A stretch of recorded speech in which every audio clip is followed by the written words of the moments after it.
Ebola മുന്നറിയിപ്പിന്റെ ഭാഗമായി കൊച്ചി വിമാനത്താവളത്തിൽ മുൻകരുതൽ ശക്തമാക്കി. എറണാകുളം ജനറൽ ആശുപത്രി, കളമശ്ശേരി സർക്കാർ ആശുപത്രി, ആലുവ ജില്ലാ ആശുപത്രി എന്നിവിടങ്ങളിൽ ഐസൊലേഷൻ വാർഡുകൾ സജ്ജീകരിച്ചു.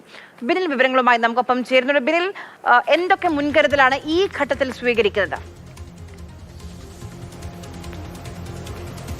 ആര്യ, എബോള വൈറസ് ലോകത്തെ പല രാജ്യങ്ങളിലും പടർന്നു പിടിക്കുന്ന ഒരു പശ്ചാത്തലത്തിലാണ് വിദേശത്ത് നിന്ന് വരുന്നവരുടെ കാര്യത്തിൽ കൂടുതൽ നിരീക്ഷണങ്ങൾ ശക്തമാക്കാൻ ഇപ്പോൾ സിയാൽ തീരുമാനിച്ചിരിക്കുന്നു. ഇന്ന് അവിടെ വളരെ വിദഗ്ധരുടെയൊക്കെ യോഗം ചേർന്നിരുന്നു. ആ യോഗത്തിലെടുത്തിരിക്കുന്ന തീരുമാനം 24 മണിക്കൂറും ഒരു നിരീക്ഷണ സംവിധാനം കൊണ്ടുവരാനാണ്. തെർമൽ സ്കാനിംഗ് അടക്കമുള്ള സംവിധാനങ്ങൾ കൊണ്ടുവരും. അത്തരത്തിൽ ഈ രോഗലക്ഷണങ്ങൾ ഉള്ളവരെ കണ്ടെത്തുക എന്നത് തന്നെയാണ് ഏറ്റവും പ്രധാനപ്പെട്ട കാര്യം.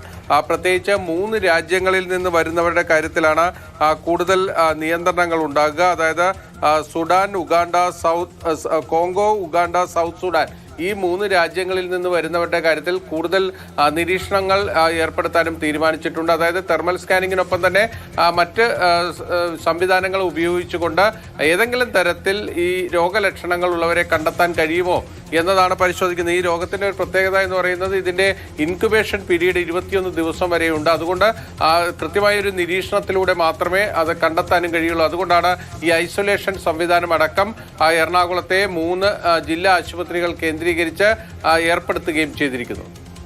ശരി.